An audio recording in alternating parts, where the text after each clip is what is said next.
Welcome back. So today we're going to be talking about one of these great stories of quantum mechanics, right? The thought experiment, or Gedanken experiment, that everybody thinks about when they think about some of the spookiness of quantum mechanics. And that is the sort of the paradox of Schrodinger's cat, right? And for those of you who are currently living with cats, this is a purely thought experiment, and to my knowledge, no one has ever actually done this experiment, but the story goes a little bit like this. So you start with some sort of atomic process, and some people really insist on this being an atomic process so that it's really probabilistic.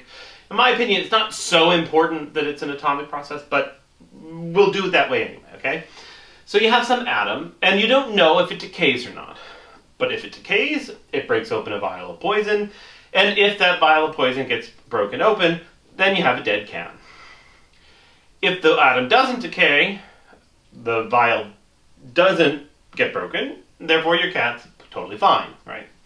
Now, if you're watching this, right, you watch it, if this was on the other side of the room, I don't know what kind of person you are to do that, but if you're on the other side of the room, right, you'd be able to tell right away if it decays, then the cat dies, and you're watching this unfold.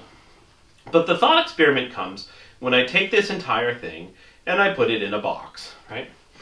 And the idea of the box is that the box obfuscates our ability to find out whether or not this process happened, right? And so then the question is, what is the cat, right? If you aren't able to see the cat and you don't know whether or not the vial was broken, then there's some real question about whether or not the cat is inside the box alive or the cat is inside the box dead.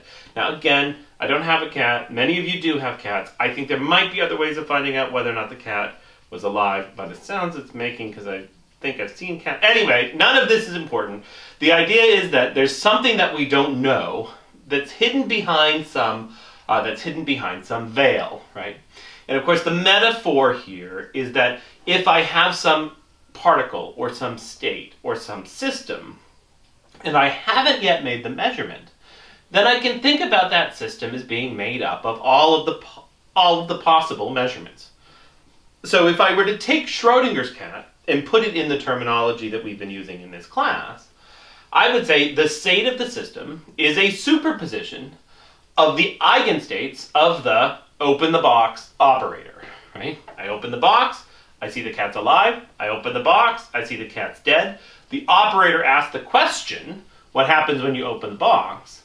And the two possible outcomes are good cat or dead cat, right?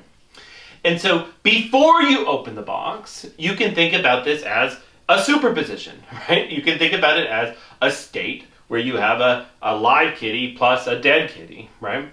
And that state could have expectation values. For example, if you if you knew something about the half-life of this, right, you could say maybe it's more likely the cat's alive or more likely the cat's dead. Maybe this is time dependent, right? You can do all sorts of things like that to adjust the different probabilities here. But you don't know whether or not the cat is alive or dead until you actually open the box, right? And so the idea is that this explains the difference between the state, which has the potential for a measurement, and I can decompose that state onto the possible measurements. But I actually don't know anything about the state until I open the box and take the measurement, in which case you're either in the pure state of the cat being alive or you're in the pure state of the cat being dead.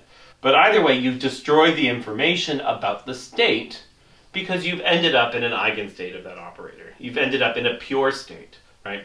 And you've destroyed whatever you knew about it before. Okay? Again, don't do this experiment. It's kind of fun to think about. I don't know why they chose something so morbid, but that's it.